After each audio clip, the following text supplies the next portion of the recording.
Hello, today we're going to open this old kit and see what's inside the box.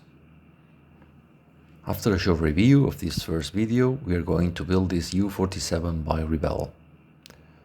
There you have an icebox art classic depicting the U-boat interior. Okay, let's open the box.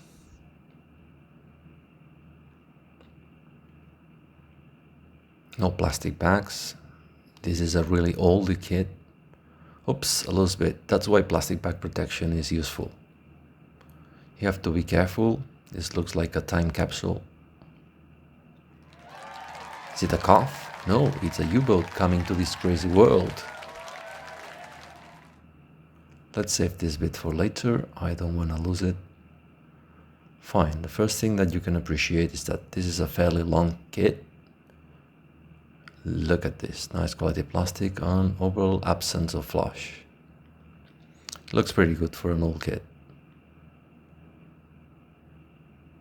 In fact, it's 53 centimeters long, have a meter model, and that's something. Oh well, yeah, there's some flash after all. I've seen worse in newer kits. This can be easily removed.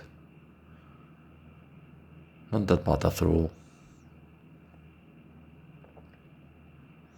Here we have the decal sheet. It's almost 40 years old, so these transfers are probably useless now.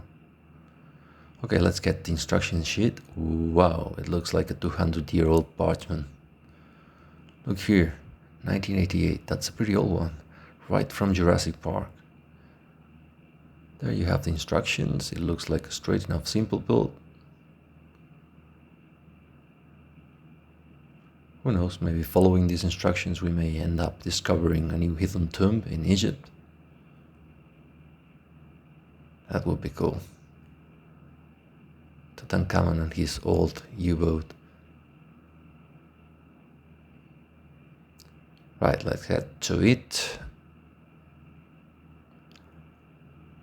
Yeah, okay, lots of flash in these smaller parts. It reminds me of trumpeter boat stuff. I think we can take it. Here we have some tiny gnomes. I'm not sure I like them much.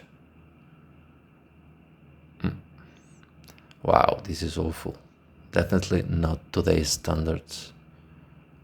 This is the base that's going to hold a model. In theory, you should transfer the name here, but I think these decals are past their expiry date. Probably I'll have to paint them manually. Here we have slightly unhinged deck. And the engine, of course. Looking good. Large relevant parts are flash free, apparently. However, we'll be having more trouble with the smaller pieces like these torpedoes. All in all, looks like a pretty interesting build. Let's start it then.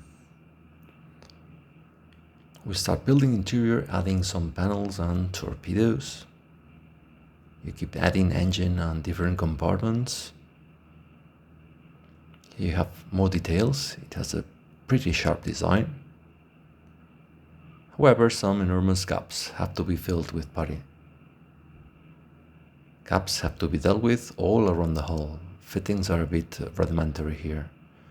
The turret has been added along with the ladder. The periscope details are fine, but this is not so fine.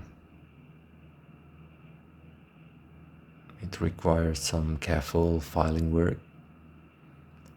Right, it was time to paint interior, so after primer layer, I airbrushed it with blue-gray. Details were painted with brush, aluminum and dark gray for those torpedoes. Ladders and periscope have been painted with black and metal colors. And hatches have been painted with pure red. Here you have an overall view. Let's get to the valves on the clocks. It didn't work. The decals work with a minimal contact. So I raised my hand and used a fine liner pen. It doesn't look bad if you don't mess around with the magnifying glass, counting needles. I used a Milcar Barca streak with a gasoline dart wash and it came alive. There you have a frontal perspective, drying renders a more realistic effect. I enriched that effect with an enamel pin wash in certain recessed areas. And finally, pigments were used to enhance some metallic effects. The painting phase is over for now, we have to finish the build. This part is always a bit tricky, but it has been used abundantly to seal endless holes and seams. There you have the turret and the different handrails. It's looking good. And the last thing, propellers, and we are done. Well, almost. In the next video we are going to paint and weather the hull. And of course, I won't forget the rigging. However, I will forget the crew. I won't be adding them. In conclusion, this is not a bad kit. In fact, it's very cool, but of course, it's showing its age. I'm leaving you now with a few pics of the build, and see you on the next one, and happy holidays!